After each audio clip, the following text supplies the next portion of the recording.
Hi everybody and welcome to Sean Cameron Photographic. Now it's the start of a very busy season, so I'm here in my caravan, or travelling office as I prefer to call it. Anyway, look at what those lovely people from Nikon have sent me. Yes, it's a 120 to 300 f2.8, and as it's a fixed f2.8, it has that aperture available throughout its full zoom range. I'm going to be comparing it to my 300 f2.8 and my 100 to 400 Z lens. And bearing in mind that anybody who has ever seen any of my videos will know, my favourite lens ever is my trusty 300mm f2.8 VRii. So this lens has really got to impress me, and I mean really. As for the switches, apart from the VR on-off switch is on the side here, instead of a ring on the barrel like it is on the 300, the controls are pretty much identical to the 300, so that'll be comfortingly familiar, won't it? This lens was released in 2020, just before the D6, and the odd thing is it's an F mount, so I'll be needing one of those FTZ adapter thingies. But why did Nikon release this as an F mount when they were already selling the Z50, Z5, Z6 and Z7? They're actually on the verge of releasing the Z6 II and Z7 II. And we only had to wait about 18 months before the Z9 was released. And they must have known that was going to be pretty flipping good. Well, all I can think is that lenses like this don't get all the way from the design stage to your local store overnight. So Nikon was already pretty committed to the design long before the time of this thing's release. Do you know, for me, I'm just pleased they did release it. It was one of those lenses I'd eagerly waited for, and as it's finally here in my clutches, and there's a show starting just outside, I better get to work, hadn't I? I'm really keen to see if it's as good as everybody seems to think. See you later. I've got to go. So, as you can see, I wrapped myself up in my romper suit and prepared to photograph in the freezing cold and rain. What a daft occupation. Why on earth did I choose it? Anyway, on to the action, and my experience in using this lens was a real roller coaster, possibly due to my rather extreme expectations. So don't switch off if you don't hear what you expect to hear. Just strap yourself in and enjoy the ride. Now, as I've probably said before, dog agility is a very fast and active sport, and the focus has to be absolutely spot on, both from the camera and the lens. Now, I know the Z9 is more than capable. Is the 120 to 300 up to the job? Let's find out. Now, I must admit, my first impression with this lens wasn't great. Looking through both the viewfinder and the rear screen, I was convinced that the 120 to 300 didn't quite keep its focus throughout the movement of the dog's run and jump. I was at f2.8, and I thought that was the reason. But when I began editing, I realised that I was completely wrong. At the time, I'd assumed that it was a narrow depth of field that caused the focus to be a little bit left behind, and that seemed to be underlined when I compared it to the results I was getting from the Z100 to 400 at f4 to f5.6, because that lens barely missed a shot. So I changed the settings to around f5 or 5.6 to see if the results were more consistent. And while I leave you to decide that, let me give you some statistics about this lens. I'm trying to keep my videos shorter and more efficient, you see. The weight of this lens is quite heavy at 3,250 grams, or 7 pounds 2 ounces, or half a stone, compared to my 300mm at f2.8 VR2, which weighs in at 2,900 or 6.4 pounds. And it does get a little bit tiring after you've used it for a while. The difference in weight doesn't sound a lot. It's about 350 grams or 12.3 ounces, which is equivalent to a well-known can of carbonated soft drink, or if you want to be more healthy, a can of soup, or 2 well-fed hamsters. The 120 to 300 is about 1.5 inches longer, and it's a little bit wider than the 300mm, so not a huge difference then. Talking about my 300mm VR2, I used it at f2.8 and it didn't seem to have the same focusing problems, or did it? See what I mean about a roller coaster ride? Hold on tight, we are heading back up. I was so convinced at the time that the lens was producing soft images that I started to wonder if the 120 lens was back focusing. In other words, the focus bias was aiming for an area behind the actual focus point. So when I got back home, I did a basic test to check it. And as you can see, it's absolutely spot on, so it wasn't that then. As I said, when I started editing the photos, I found they weren't anywhere near as bad as I'd feared.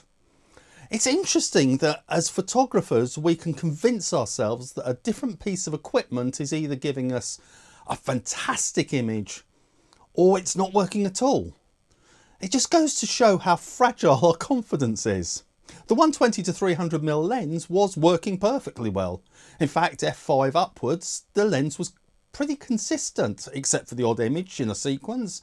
And I'll be honest with you, I can pretty much live with that at the speed of the activity I was photographing. I used my old 300mm for portraits because of the beautiful bokeh it produces at f2.8. So I thought I'd do a comparison with the 120 lens. Also, obviously at 300mm. Now it was cloudy weather with the occasional bright sun, so the images do vary slightly. There wasn't a lot I could do about that. These first two were in fairly neutral light, and if we crop in, the focus quality is pretty similar. But the colour with the 120 lens is slightly better. Both lenses deal with the background equally well. This time the 300mm has better colour. As all the images of this video are straight out of the camera except for cropping and conversion from RAW to JPEG, the difference is probably colour temperature. Zoomed in, the eye detail with the 300mm is stunning. Let's see what the third set shows us.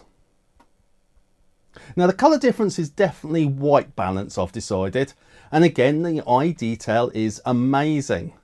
The 120 is a little bit soft, and I was about to finish when the sun came out again, so I took another shot with the 300mm and the results are as impressive as I'd expect. Both lenses deal with an extremely messy background really well, so on with the next test. Now I had the chance to photograph rugby training under the spotlight, and of course I took the 120 to 300, and I really appreciated the f2.8 from it. In fact, it was way too dark for the Z100 to 400. I was stood on the sideline with the lens on a monopod, the 120 to 300 zoom range, it came into its own. The zoom rotation distance is only a quarter turn from 120 to 300, and the zoom ring is fingertip light to use. Oh, and there's no lens creep whatsoever either. The lens was a real pleasure to use for the rugby. Now, as I actually got better results from the agility than I thought at the time, I decided to take it to one of my larger shows, Crufts. It wasn't a lens I intended to use all the time, but I was intrigued to see how it performed in the larger ring, in the larger arena. And yeah, it performed well. Actually, it looks really good. Do I need to say again that these are straight for the camera, apart from becoming JPEGs? Well, I guess I just have. Anyway, they are all f2.8, so the focus has nowhere to hide. And it seems to be doing all right, aren't they?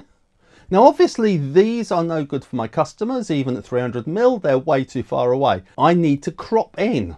So let's take a closer look and bear in mind that they were taken at 6400 ISO. So far so good, but when we get to the second and the fourth shot, we've got the missed focus again. The others are spot on. Now using NX Studio, look at the focus point.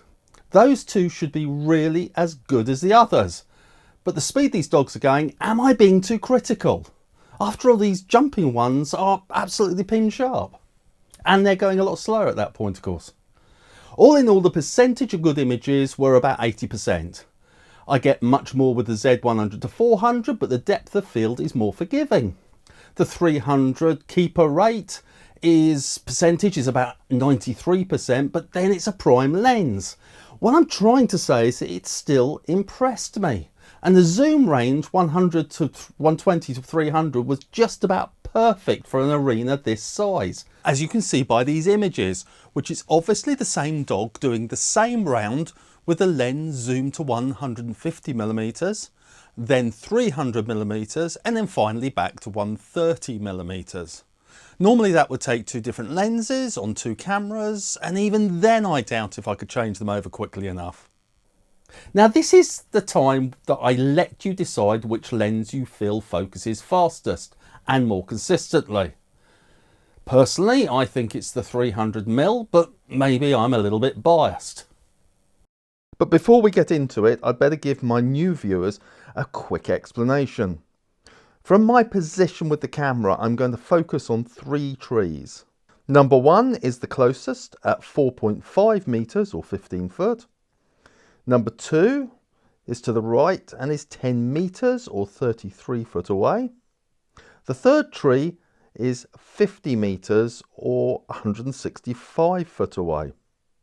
I'll be following the same pattern and timing with all lenses, and I did this test about a month ago when it was still summer.